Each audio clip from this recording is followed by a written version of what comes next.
Assalamualaikum warahmatullahi wabarakatuh. Selamat datang teman-teman mahasiswa Magister Akuntansi Universitas Gadjah Mada. Selamat datang di seminar riset mahasiswa saya yang kedua. Penelitian saya berjudul Analisis Intensif Whistleblowing Auditor Internal. Pertama-tama, sebelum kita mulai untuk membahas tentang penelitian saya, izinkan saya untuk berterima kasih kepada Profesor Mahfud Solihin, PhD sebagai pembimbing saya, dan Bapak Suyanto, PhD sebagai penguji saya. Langsung saja mari kita membahas langsung ke latar belakang. Latar belakang penelitian ini berawal dari definisi whistleblowing itu sendiri. Menurut Hearst 2001 dan Miceli 2008, whistleblowing didefinisikan sebagai pengungkapan yang dilakukan oleh anggota organisasi, baik anggota yang masih aktif ataupun tidak, tentang suatu praktik ilegal, tidak bermoral atau tidak sah yang terjadi di dalam organisasi dan dapat mempengaruhi kegiatan organisasi tersebut. Kemudian kita lanjutkan bahwa seseorang yang mengungkapkan suatu informasi tentang dugaan kegiatan yang tidak jujur atau ilegal yang terjadi pada suatu organisasi pemerintah atau swasta disebut sebagai whistleblower. Jadi, whistleblower adalah seseorang yang mengungkapkan suatu informasi tentang dugaan yang terjadi di dalam suatu perusahaan atau organisasi tentang suatu tindakan yang ilegal, tidak bermoral atau tidak sah. Oke, kemudian mengapa whistleblowing itu dibutuhkan? Whistleblowing itu dibutuhkan untuk mencegah terjadinya fraud melalui pengawasan lingkungan organisasi dan diharapkan dapat membantu organisasi untuk meningkatkan standar pelayanan dan etika, menerapkan sistem pencegahan dini, dan meningkatkan confidence di dalam perusahaan. Selanjutnya, kaitannya dengan profesi audit itu sendiri, profesi audit memiliki keunikan tersendiri dibandingkan dengan profesi lainnya. Namun, sering terjadi bahwa auditor dan manajemen bekerja sama untuk menipu publik. Ini pernyataan dari Allen 2013 dan Lathan 2018.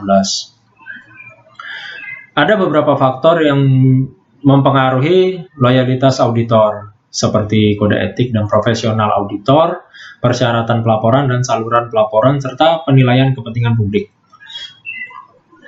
Padahal, sebagai seorang pengawas, menjadi hal yang wajar jika auditor internal dituntut untuk melaporkan hal-hal yang dianggap di luar kewajaran yang terjadi di dalam lingkungan perusahaan. Kemudian pada penelitian sebelumnya itu berasal dari Ahmad et al.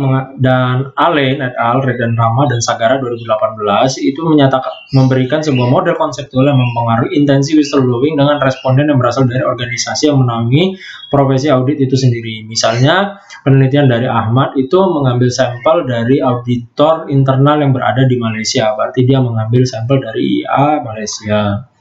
Sedangkan pada penelitian ini, meneliti tentang intensi whistleblowing di antara auditor menggunakan faktor individual yang terdapat pada penelitian yang sebelumnya, penelitian dari Sarul Ahmad, penelitian dari Pilmore Allen, Redan Rama, dan Sagara 2018, yaitu faktor demografi, sikap terhadap whistleblowing, pengendalian perilaku yang dirasakan, komitmen independen, pengendalian perilaku, locus of control, yang dimoderasi oleh faktor isomorphism dari teori institusional seperti dukungan organisasional dan normatif terhadap intensi melakukan whistleblowing.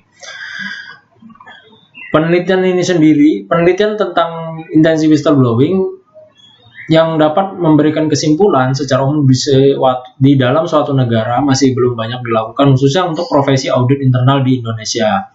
Dengan demikian, saya merasa perlu dilakukan penelitian tentang intensi whistleblowing di antara auditor internal yang menjadi anggota di Institute of Internal Auditors atau IIA Indonesia. Teori institusional isomorphism pada penelitian ini digunakan untuk memahami perilaku whistleblowing. Menurut Allen, mekanisme isomorphism merupakan akibat langsung dari meningkatnya tekanan dari pemerintah atau profesi untuk mengadopsi desain profesional dan birokrasi tertentu untuk meningkatkan homogenitas di antara organisasi. Namun, ada kemungkinan terdapat beberapa resistensi terhadap tekanan institusional, tim, dan masalah khusus. Dengan demikian, variabel dukungan organisasional yang dirasakan perlu ditambahkan sebagai moderator. Norma kelompok juga dimasukkan dalam model pada penelitian ini untuk melihat dampak pada pengambilan keputusan etis. Dukerich et al. Tahun 1990 menyatakan bahwa permasalahan yang menimbulkan dilema moral seringkali ditangani oleh kelompok seperti Dewan Direksi, Tim Manajemen Krisis, Dewan Disiplin, atau Dewan Kota. Sehingga penting untuk memahami bagaimana para pembuat keputusan secara kolektif mempertimbangkan dan menyelesaikan masalah moral. Kemudian kita akan masuk ke dalam rumusan masalah. Rumusan masalah ini saya bagi menjadi beberapa bagian untuk menjelaskannya. Rumusan masalah awalnya tentang dilema yang dihadapi oleh auditor. Ada beberapa pernyataan dari Fillmore mengatakan bahwa seorang praktisi audit harusnya itu merupakan seseorang yang independen dari pihak serta situasi yang dapat merusak objektivitas. Karena menurut Allen, tanpa independensi, peran sosial auditor untuk memastikan bahwa manajemen perusahaan memiliki tanggung jawab tidak akan signifikan atau tidak bernilai bagi pengguna laporan mereka. Sedangkan dilema yang dihadapi oleh auditor internal itu karena laporan tersebut dapat berdampak terhadap kegiatan perusahaan jika terungkap kepada publik, sehingga tidak menutup kemungkinan bahwa auditor internal dapat bekerja sama dengan manajemen untuk menyembunyikan penyimpangan yang terjadi di dalam perusahaan. Ini pernyataan menurut Brennan dan Kelly. Akan tetapi, seorang auditor, baik itu eksternal atau internal, wajib mematuhi kode etik profesi auditor dan juga mempertimbangkan kepentingan publik saat mendapat laporan penyelewengan terhadap prosedur atau aturan yang berlaku. Partisipan pada penelitian tentang intensi whistleblowing sebelumnya merupakan anggota organisasi, perusahaan, atau asosiasi di negaranya masing-masing. Akan tetapi, penelitian faktor individual yang mempengaruhi intensi whistleblowing auditor internal dengan mekanisme isomorfism sebagai moderator belum banyak dilakukan, terutama di Indonesia. Oleh karena itu, penelitian ini diperlukan untuk mendapatkan bukti secara empiris tentang faktor individual yang mempengaruhi intensi whistleblowing auditor internal dengan faktor isomorfism sebagai moderator. Pertanyaan dan tujuan penelitian. Pertanyaan pada penelitian ini adalah: apakah faktor individual, demografi, sikap terhadap whistleblowing, pengendalian perilaku yang dirasakan, dan locus of control yang dimoderasi oleh faktor isomorfism berdasarkan teori institusional isomorfism mempengaruhi intensi auditor internal untuk melakukan whistleblowing? Linear dengan pertanyaan itu, penelitian ini memiliki tujuan untuk memberikan bukti secara empiris, tentang faktor individual yang mempengaruhi intensi whistleblowing auditor internal dengan faktor isomorfism berdasarkan teori institusional isomorfism sebagai moderator. Tinjauan pustaka. Tinjauan pustaka ini sendiri saya bagi menjadi seperti ini. Ini sama dengan kerangka pemikiran bagaimana tinjauan pustaka, yaitu teori-teori yang akan digunakan, yaitu teori seperti teori demografinya, ini sikap terhadap whistleblowing, pengendalian perilaku yang merupakan turunan dari teori planned behavior atau teori perilaku terencana, kemudian locus of control. Kemudian teori institusional isomorfism, variabel yang diturunkan dari teori ini adalah dukungan organisasional dan norma kelompok yang mempengaruhi intensi whistleblowing. Hipotesis pada penelitian ini ada 6, yaitu hipotesis pertama, faktor demografi berpengaruh positif terhadap intensi melakukan whistleblowing di antara auditor internal. Hipotesis kedua adalah sikap terhadap whistleblowing berpengaruh positif terhadap intensi melakukan whistleblowing di antara auditor internal. Hipotesis ketiga, pengendalian perilaku berpengaruh positif terhadap intensi melakukan whistleblowing di antara, dan seterusnya. Penelitian terdahulu ini menggunakan penelitian dari Fillmore Allen, Muhammad Hudaib, Richard Pike tahun 2013 dengan judul Toward a Conceptual Model of Whistleblowing Intention Among External Auditor. Jadi penelitian ini menyarankan model konseptual untuk intensi whistleblowing di antara praktisi audit eksternal. Peneliti mengusulkan bahwa faktor individual terkait erat dengan intensi whistleblowing dan dimoderasi oleh tim, faktor organisasi, dan faktor spesifik masalah. Model yang diusulkan dipengaruhi secara positif oleh kecenderungan untuk melakukan whistleblowing dan komitmen moral organisasi dan sosial untuk melindungi kepentingan publik, atau teori Rawls, dukungan organisasi yang efektif dan normatif, dan dipengaruhi secara negatif oleh lingkungan organisasi yang berlaku dan biaya pelaporan yang pribadi. Penelitian sebelumnya yang kedua yaitu dari Niam Brennan dan John Kelly tahun 2007 dengan judul A Study of Whistleblowing Among Trainee Auditor.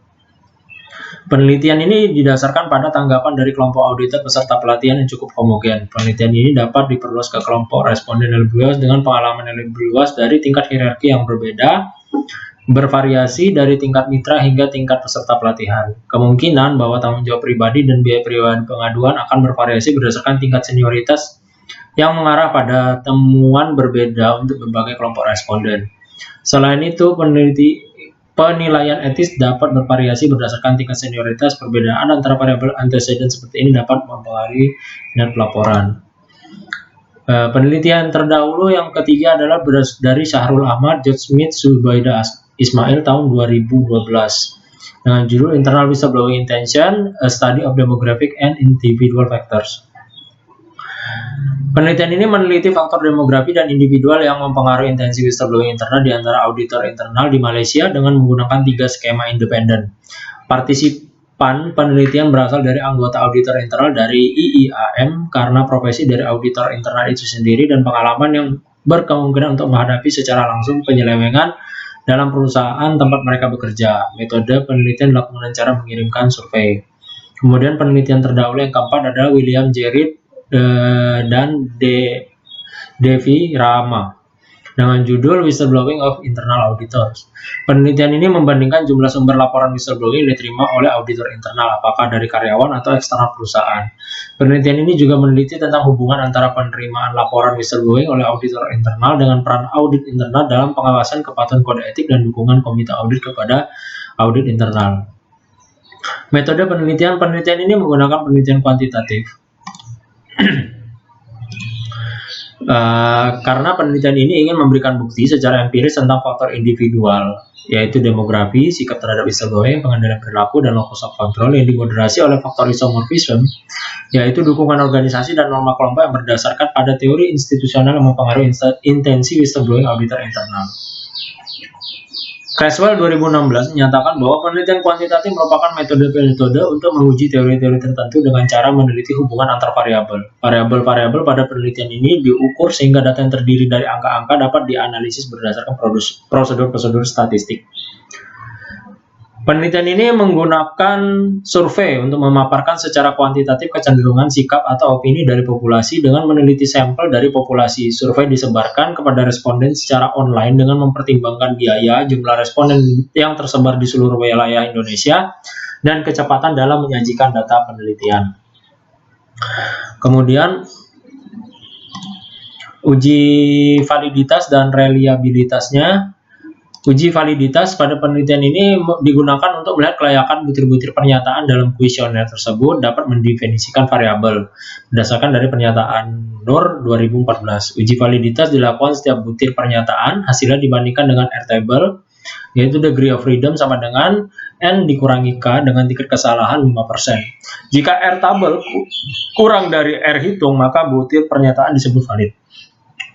Untuk uji reliabilitas sendiri, pengukuran dengan menggunakan alpha Cronbach, yaitu koefisien keandalan yang menunjukkan seberapa baiknya item atau butir dalam suatu kumpulan secara positif berkorelasi satu sama lain.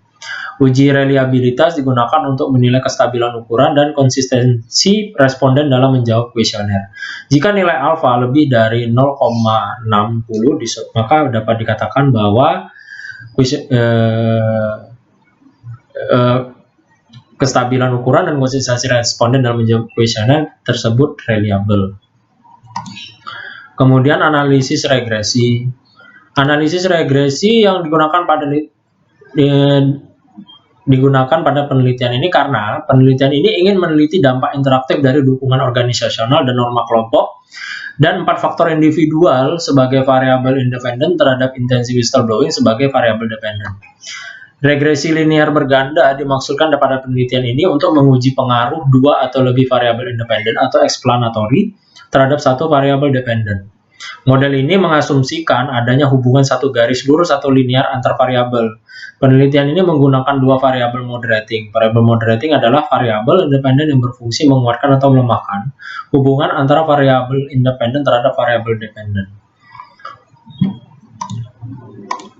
Pengukuran setiap variabel, ini untuk variabel dependen atau intensity whistleblowing. Pengukuran intensity whistleblowing diukur dengan kemauan seorang auditor internal untuk melakukan whistleblowing ketika mengetahui adanya kegiatan yang tidak biasa dan diyakini sebagai suatu hal yang berbahaya, tidak sah, tidak etis, diskriminatif, atau pelanggaran lainnya. Meskipun auditor internal menyadari bahwa terdapat risiko yang akan dihadapinya ketika melakukan whistleblowing. Pengukuran variabel independen. Variabel independen pada penelitian ini ada 4, yaitu demografi, sikap terhadap whistleblowing, pengendalian perilaku, dan locus of control. Untuk yang pertama, demografi itu diukur dari jenis kelamin, usia, dan masa kerja berdasarkan pada penelitian sebelumnya, yaitu penelitian dari Sharul Ahmad, Brennan dan Kelly, dan Nisar, yang mungkin berhubungan dengan niat whistleblowing dari responden. Untuk sikap terhadap whistleblowing diukur dengan pernyataan seberapa besar responden berpikir tentang 5 pernyataan sikap dengan konsekuensi yang menonjol dari pelaporan karyawan tentang kesalahan suatu organisasi.